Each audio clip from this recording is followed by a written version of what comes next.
Welcome to Leap Into Your Story podcast, where you discover your inner story, break down the process, and meet others who've done it so you can leap into your own story. We interview amazing guests who provide powerful insights that inspire you to get your story told. Be sure to visit our website at leapintoyourstory.com, and while you're there, subscribe and like us via your favorite social media network. Now sit back, get ready to take some notes, and let's get started. This episode of Leap Into Your Story podcast is brought to you by Leap Into Your Story course. Visit leapintoyourstory.com, where you have a guide to get your story told. I'm Victoria Anderson, host of Leap Into Your Story podcast, where you discover your inner story, work through the process, and meet others who've done it already. So we interview great guests who provide you powerful insights and inspire you to get your own story told. So be sure to visit my website at leapintoyourstory.com. And while you're there, subscribe and like to your favorite social media network. So in this episode, we're going to be discussing heal your home to heal your life. So now sit back, get a notepad, take real good notes, grab 2 pens. I got mine right here, my 2 pens as well. And let's get started. So my guest today is Connie Knudson. She's a Feng Shui consultant, Dowser, energy healer, and facilitator for the Virtues Project. She's a former school teacher and health coach who discovered life-transforming strategies of Feng Shui in 2015, which she has used to transform her life from a stressful and struggling one to create a life she truly loves. But today, we're going to be talking about her as an author as well. And this is her book, which is Feng Shui of Personal Transformation. Discover how finding your life purpose attracts financial abundance. So thank you, Connie, for joining us today. And we'd like to know a little bit about your journey. So how did this all get started? Well, I was struggling in 2015. I was in a job that did not fulfill me. It was actually, I was listening to babies screaming and adults yelling at kids and changing stinking diapers. And I was not where I thought I would be after getting my master's degree in early childhood education. I did work in a school for a number of years and as a kindergarten teacher, but this was a dark moment in my life, dark few years actually, when I was in that place because of certain changes that had happened, and I I wanted the money to pay for to get more retirement income. So that's why one reason why I was there, but things just weren't working for me, and I was depressed. My health was declining, and no matter what I did, I had to take my nebulizer to work. I mean, as an asthmatic, that was very difficult, and I just was barely making it through the day. So that was pretty difficult at that time. And then, and I really wanted to make a difference in the world. I knew this was not my path, and it was frustrating. And so one day I was searching on the internet, and I saw this beautiful woman being interviewed on the internet about how her life got transformed just by moving her bed. And well, I thought, wow, that is pretty amazing. If it is that easy, I can do it too.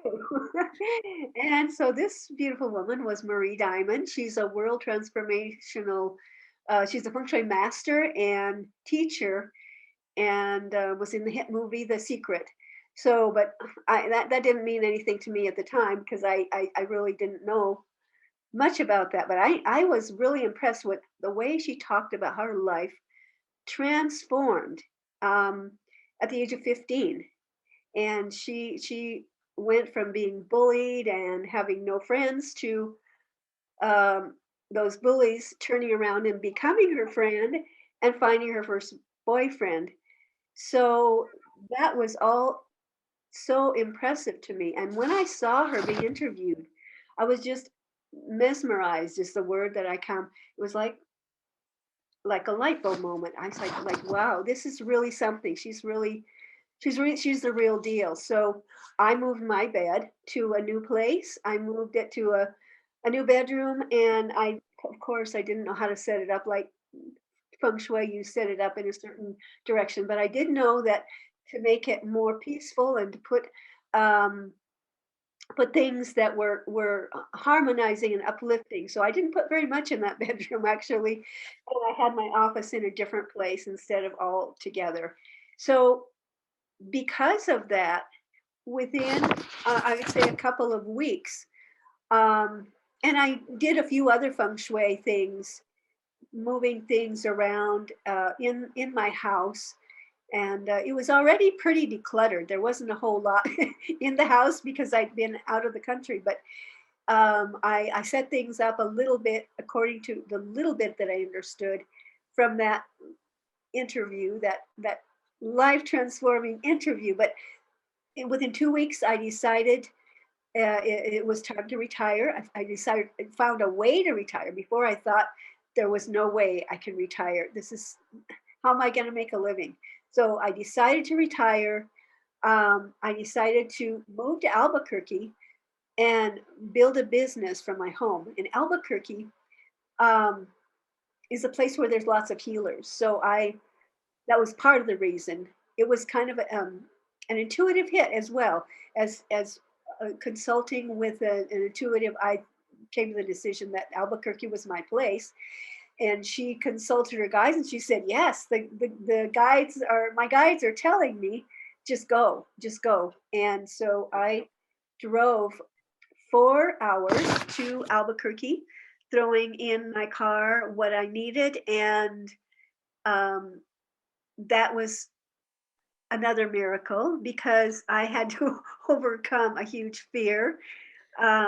When I came back from Central America, I was living in Honduras for a few years, and I was so afraid to drive on the freeway.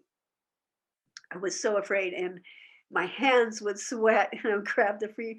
I would even I going to work. I could not get myself to stay very long on the freeway because I was so scared. But in this moment, in this inspiration, I allowed my dreams to become bigger than my fears. And I wasn't going to let anything, not my fears, nothing to get in my way of living the life of my dreams because I just knew Albuquerque had something for me. And so I rented out my home, and and I started building my business, which was at that time a health coaching business. But I started building my business, and within about 2 years, I tripled my income, and was just things just flowed. I guess that's the best word for it. A Mm. whole lot better than they ever did when I was working for somebody else. And I learned to tune into my intuition. All kinds of things happened, and there's lots of great places to network in Albuquerque as well. So that's how I got my start. Um, I don't know if I've left anything out, but that's how I got my start, and I haven't looked back. I haven't regretted Wow. anything about the journey that got me started to living the life of my dreams and using feng shui as the guide for me. Nice, nice. Well, Connie, tell us all a little bit about your book. This is a sweet book. It's I think 30 some pages long. If you're a slow reader, it will take a couple of hours. If you're a fast reader, probably about an hour or less. But certainly a story from the heart. So tell us a little bit what inspired you? Because I mean, there's one thing about starting a journey, but you've written a book about that journey. So tell us a little bit about that. Well, I decided to write a book about it because reflecting back, it didn't come right, in that moment. I just had to go through, some things first and start expanding. And at first I was working on my health coaching business and trying different things to network and find clients and stuff. That I felt like had lost its magic, I guess. I don't know what the word is. It wasn't inspiring to me anymore. Even though I'm passionate about health, it wasn't the way I wanted to go in with my life. Um, and then I decided in 2017, I think it was, I want to do this as a business. I want to do this as a business. I want to help women transform their lives and create the life that they truly love, so that they can attract abundance, so they can just align their environment with their goals and dreams, and just show them the magic the flow that can happen by arranging your environment in better ways and more harmonious ways that support you. So I decided to write it out, and I did get support in a group that helped me, that encouraged me, I guess. But the Mm. actual writing, it was just the decision, and it kind of just flowed. I had to set aside certain times when I would do it, because I'm a person that, everything is interesting. I'm interested in so many things. So I had to just set aside a time, but the story pretty much flowed, because I just remembered that the day that I moved here, and that will stick in my mind. It sticks in my mind how I met Marie Diamond online. And I didn't really meet her in person, but I saw her online, and she was just like a light for me, um, a guiding light and the foundation for, you know, I would set up. First of all, I was in rooms, and I would set up the room according the best I could, according to Feng Shui, which is not easy when you're living in somebody else's house. That didn't go real well at first, because, like I say, your vibration is different from the people in the house. So when I finally got my own apartment, things really started changing dramatically, and I was able to really set things up the way, a better flow. I won't say it's never perfect, but Yeah. it was much better. So I just started writing, and it came, it was just like an inspiration. And um, I got some help to publish it. I didn't self-publish, but it did become a bestseller. And now, and Marie Diamond actually helped me to pick out some of the colors, yeah, Nice. for this. That Very well.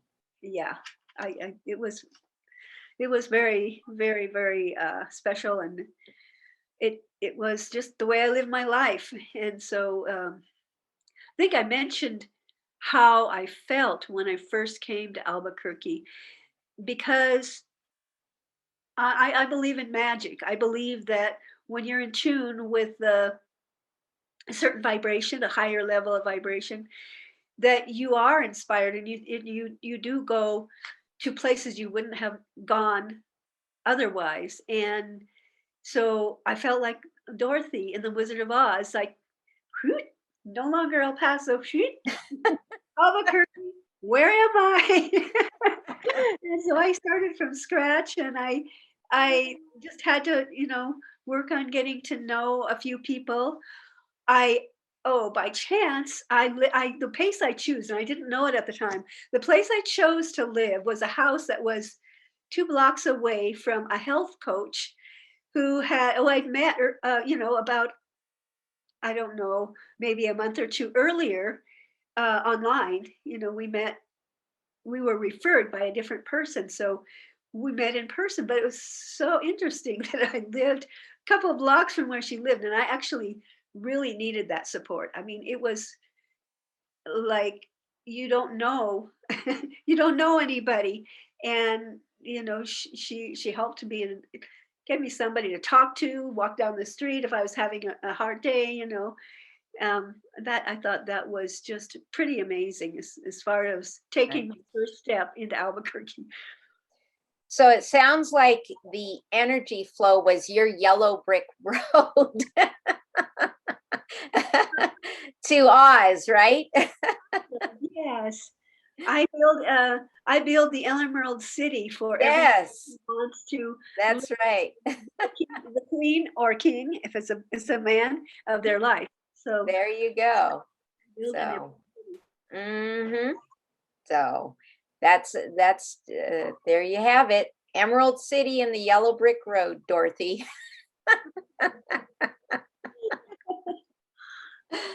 Oh, that's awesome. That's awesome. Well, let's talk about now. You've mentioned dowsing. What is the difference between feng shui and dowsing? Tell There, us a little bit about that. there are two different kinds of energy.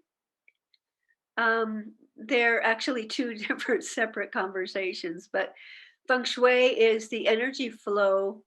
Feng shui means wind and water, and it's an energy system um, used by the Chinese for about 5,000 years. Hmm. The ancient Chinese masters or spiritual teachers would observe the energy, and the whole civilization of China is set up, especially the castles and the layout of the city that Hmm. that's set up according to feng shui. But they observed, setting up watchtowers in certain places or putting up statues in certain places that had an effect on the energy. But in the past, feng shui was used by the kings, the emperors, and the empresses to keep their power and their riches.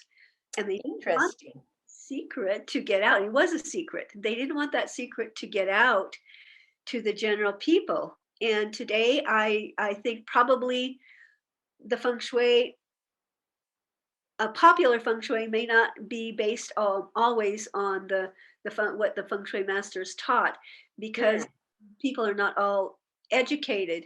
But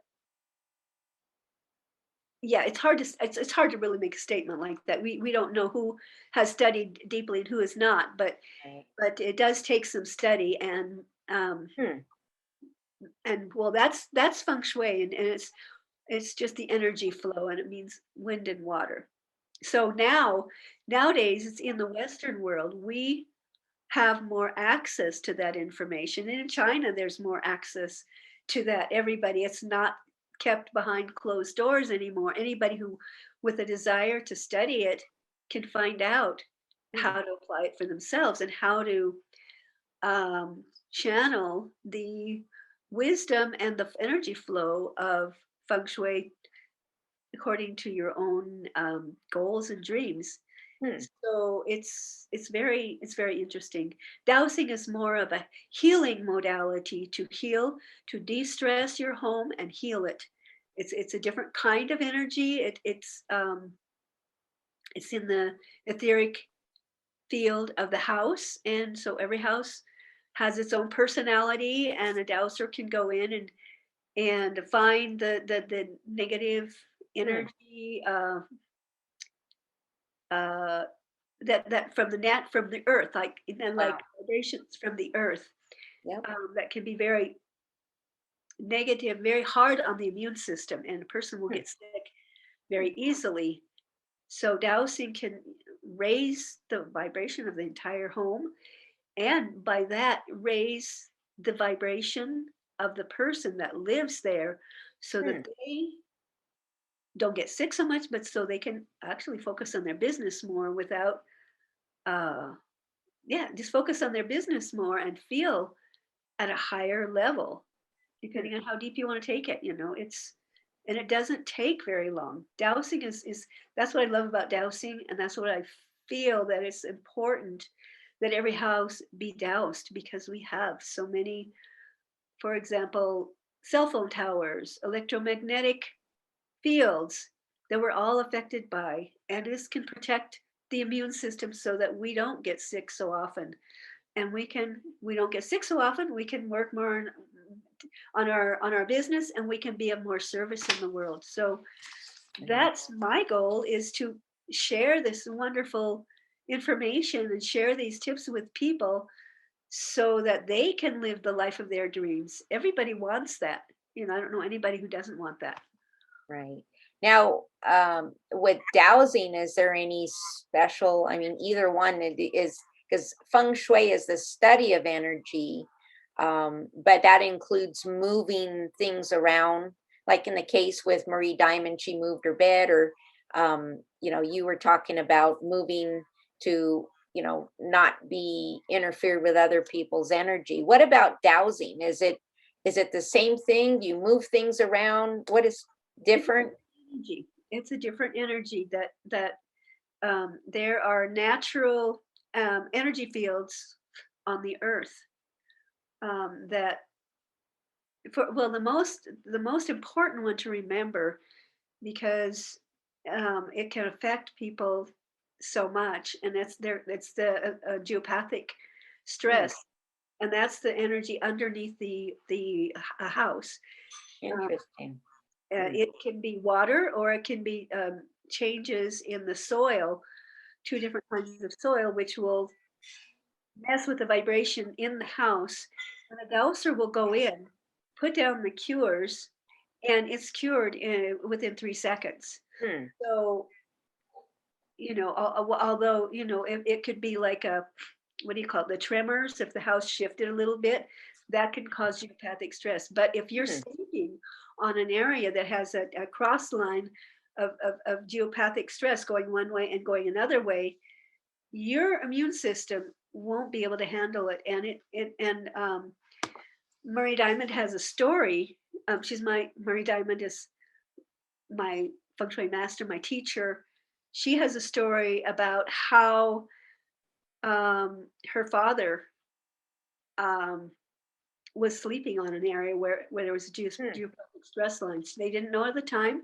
She was not a dowser at the time, but hmm, he got stomach cancer, and he died of stomach cancer.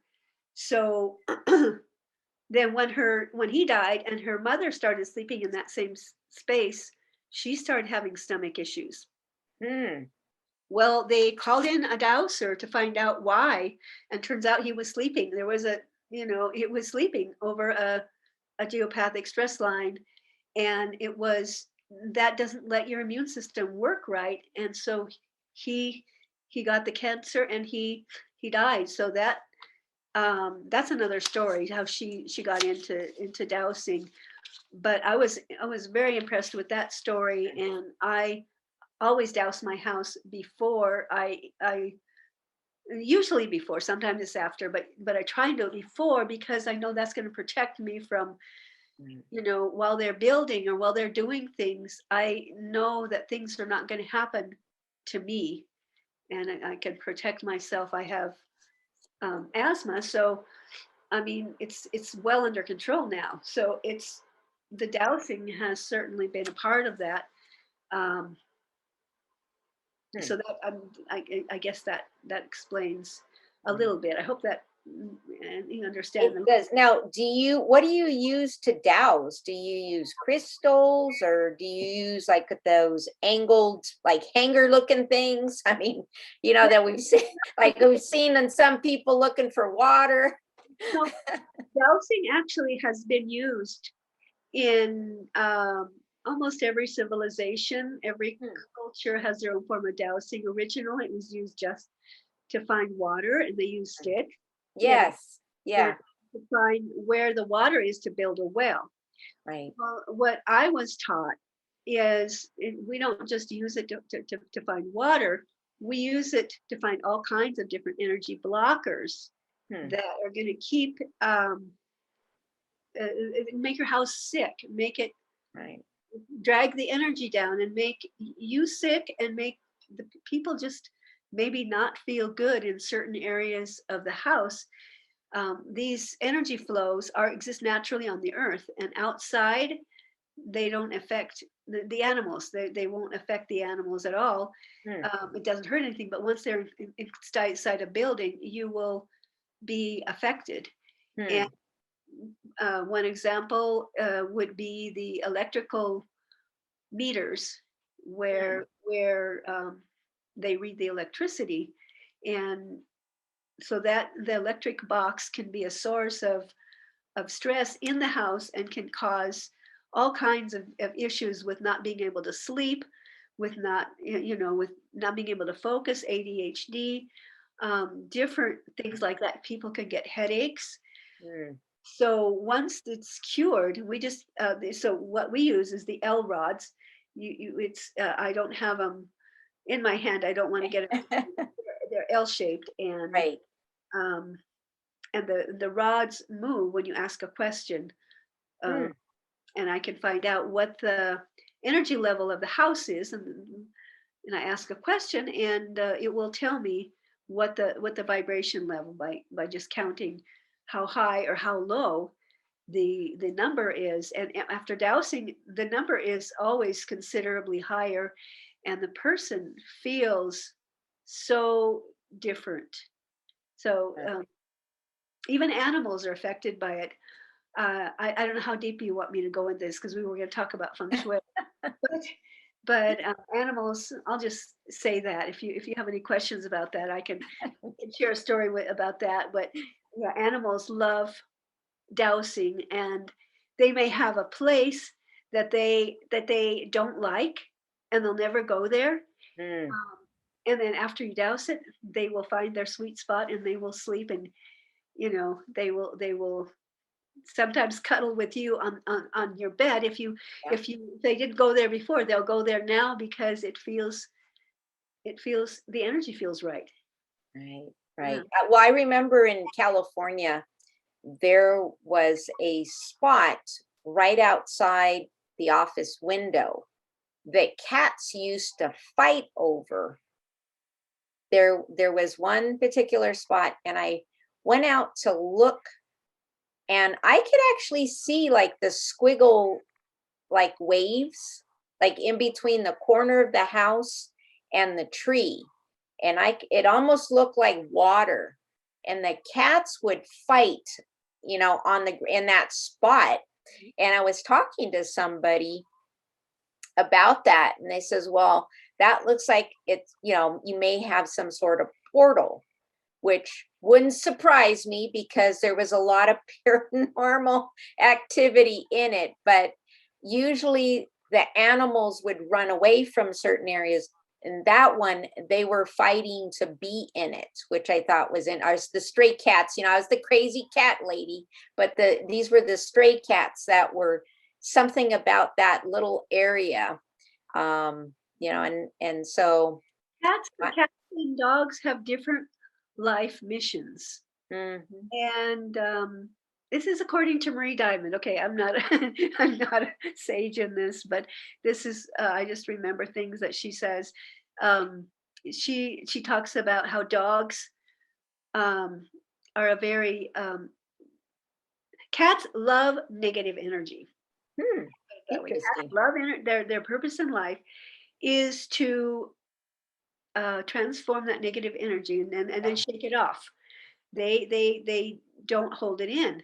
And dogs don't like negative energy. They will walk away from it. They will run, they don't like to stay. If they don't like a Interesting. person, if they don't like it as a space in a house, they won't stay there. But cats are the opposite. If a person is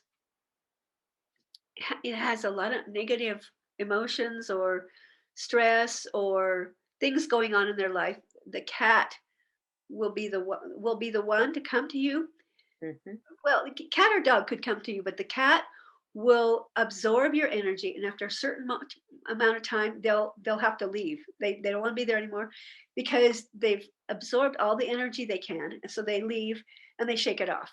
Hmm. They'll go somewhere else for a while.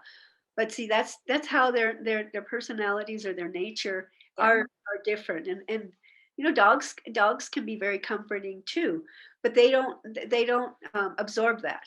they can just be there and comfort you and sleep with you or whatever. It's just a Yeah, different. I believe that, especially when I was going through times of high anxiety. The cat sleeps right on top of me. So, and it's weird because I don't like things that are close to my face, but having a cat on my chest seemed to be okay. But yeah, it was kind of, and the cat seemed to be protective. Yeah, Um, it's his life mission to yep. go out. You're in negative energy, and then go shake it off. And, Hmm. maybe come back later, but whatever. But yeah, that's what they're here for. Yep. I've heard that. I believe I've experienced it too. Definitely, definitely. So, let's talk about I think you've already I was going to ask you about different types of feng shui because it sounds like there's different types and you mentioned Different the schools of thought. There's different schools of thought.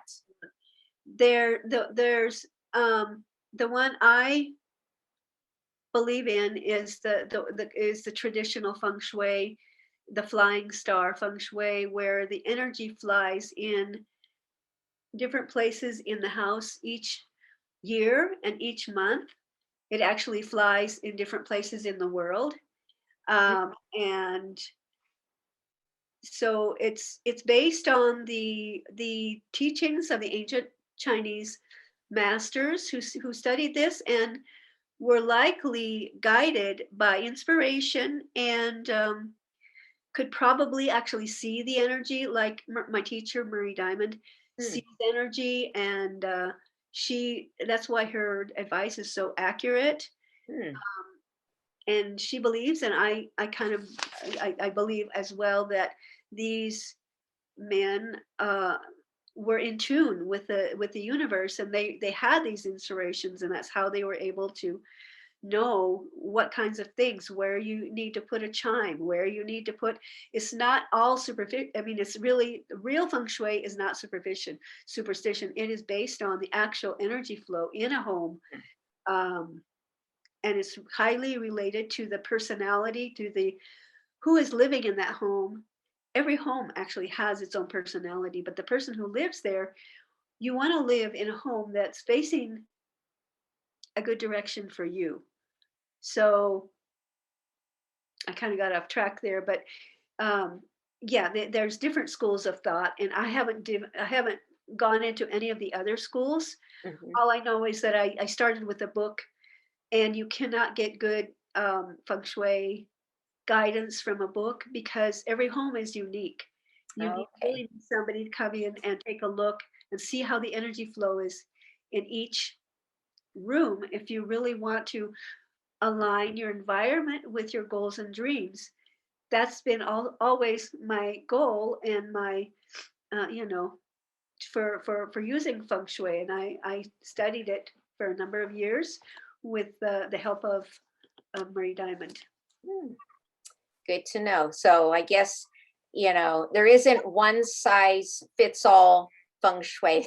It sounds like. There's no one size fits all, but there's the kind that works, So, kind mhm, that really doesn't work. But it's pretty. It's like right? decoration, because sometimes there's some schools that will tell you just walk in the front door, and over there is to the right is going to be your success direction, and to the left is going to be your health direction. Well, that's not very accurate, because it depends on which way your house is facing. Gotcha. Which way your house is facing. And so some schools have westernized the the principles to for the Western mind to make it quote unquote easier. But I guess it depends on what you want. If you want something that's easy, you can get that. If you want something that works, you might want to look into a traditional um, feng shui person who has studied how the energy actually flows and individualizes it to your home.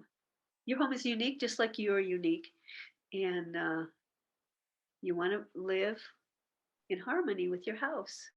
Absolutely. Now, we've talked about how royalty have used it to, you know, be more powerful or to keep the riches.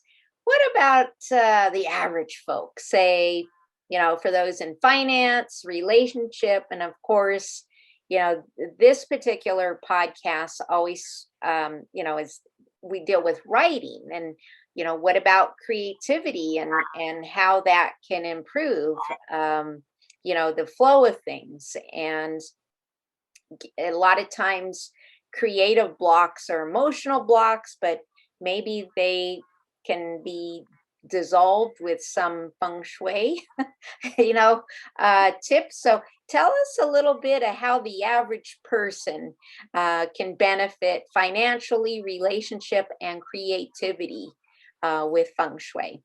Yeah.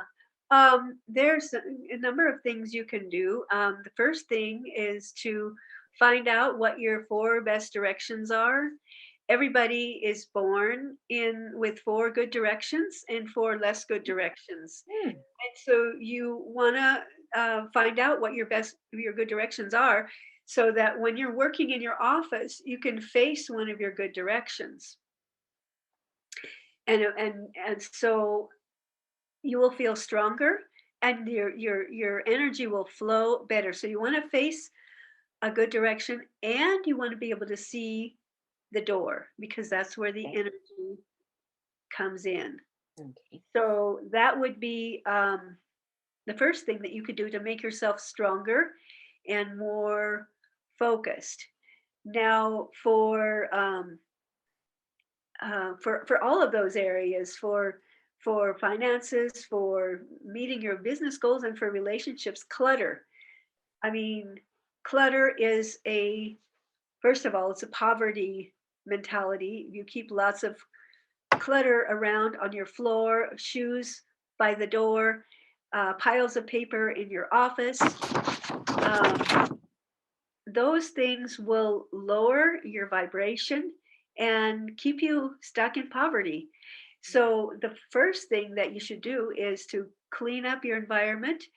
And they've done studies that show that if you are if you walk into a room that's beautiful, that's been decluttered, that has been set up according to feng shui, the balance in the energy and the balance in the elements and the colors, because every color has a frequency. So if it's been set up according to good feng shui, your brainwave will actually go up to alpha, which is the highest level. And a creative will be able to get their inspiration. And that's what I believe, that creatives get their inspiration from a higher level of awareness, a little higher vibration, and inspiration from the other world. That's just my personal understanding. Both writers and any kind of artist, what they write, and when they're inspired, it comes from the spirit above. It's when things Yeah, flow, it flows, and it's not necessarily from yeah. that person. Well, I certainly like to figure out that flow because when I was writing my second book, Trial by Fire, back in 2008, I wrote 108 pages in 1 week. So I have not been able to do that before, nor have I done that since. According to my editor, I was a freak of nature because these weren't like the 6 by 9 pages. These were the 8.5 by 11 full 108 in 1 week. So I don't know, what do you think? It might just be my thing. Maybe you can shed some insight how I can get back to that flow, tapping to write that much in 1 week. So Yeah, I don't know how your house was set up, but what occurs to me, it could have been just the energy flow in where your office is located on a particular year. There's something called an abundance star that flies in um, to different areas. So it could have been lined up with that year, and and lined up in your office. So it Mm, could have been that coincidence, and it allowed you to do wow. that because you had the maybe the support. I don't know your house. I can't really say that's what happened, but that's a possibility. And what I do teach my people who have a block, a creative block, is I use the meditation taught to me by Marie Diamond, which Mm, is and she's world famous, so she's helped people all over the world, and I use her as my inspiration. So when she says, I mean, she's used this since the age of the meditation. I think she's used it since the age of 15, wow. the tubes of light meditation, and I teach that to my clients. It helps them to tune into a higher level of awareness, and when you practice it on a daily basis, you tap into a higher level of awareness, and you can get yourself into a flow. You channel wisdom from the universe. Mm, So that would be another thing, that you could do, um, or your listeners could do, if anyone is a writer and would like to open up the creative juices. Of course, just setting up your office according to Feng Shui will raise your vibration. And I didn't finish talking about that. About I talked about alpha when it's set up according to Feng Shui. Well, if you walk into a room that is deep, is cluttered, and has it'll have a low vibration, and if you work in that low vibration, clutter everywhere, it brings your energy down, and you are working from a beta brain. It brings your brain level down to a beta level in a matter of 3 seconds after walking into that room, and wow. you'll have a really hard time getting yourself inspired because of the clutter. And so you want to be in that supportive environment, because 33% of your success in any endeavor is the environment. So that's what you want to create, is the environment of support, and setting it up according to the principles of feng shui. And I love helping people figure out what it is for them, what it is for their unique house. Right. So it sounds like we need to focus on just keeping things around that align with who we are and what we want to accomplish. That's a good place to start. Yeah, that's Mhm. absolutely true. And eliminating what no longer serves you, because when you understand what no longer serves you, it's easy to let it go. Right. Well, that's some really good points. So sounds like given us quite a few tips. So maybe the starting point, would you say, would be what, decluttering first, and maybe, and then figuring out your best rooms? What are some of the key things that our listeners can start right now? Little baby steps to getting their flow better. Yeah, I would say um, two things, Hmm. like the decluttering, as you mentioned, that I consider it like releasing what no longer serves you. We hold on to things sometimes for emotional reasons. So when we declutter, we actually are releasing emotions at the same time. Nice. So it's important to, when you do that, to also do the meditation. That will help you to release on an emotional level, because just releasing physically may not be enough. If you're attached to something, and you're going to have resistance to letting it go if you're Mm, attached to it for emotional reasons. So doing the meditation first, then the decluttering. And then when you're ready to set up your office, find your four good directions, and face one of those while you're working.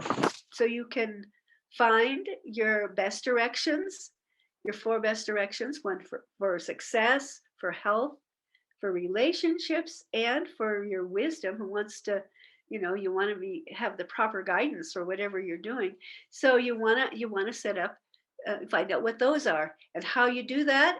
Well, it's very simple. You can download the Marie Diamond app onto your phone, and you will put in your date of birth.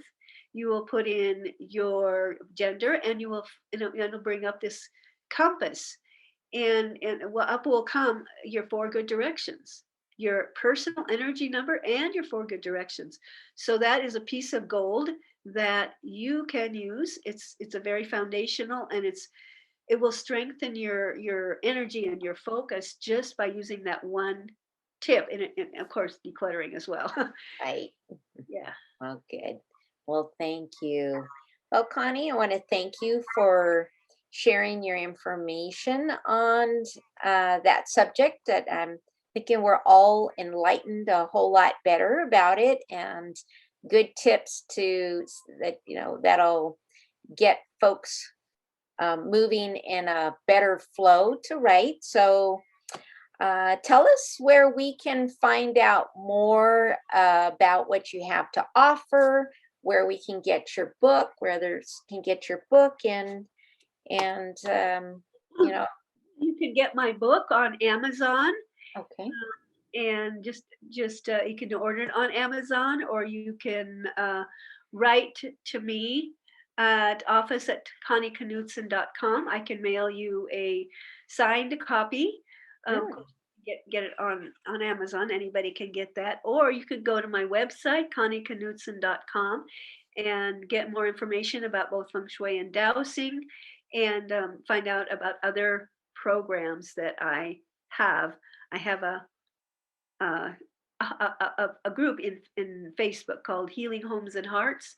You can join that group, but I would say to get started, go to my website, um, and I look forward to working with you and helping you create the life of your dreams, just like I did.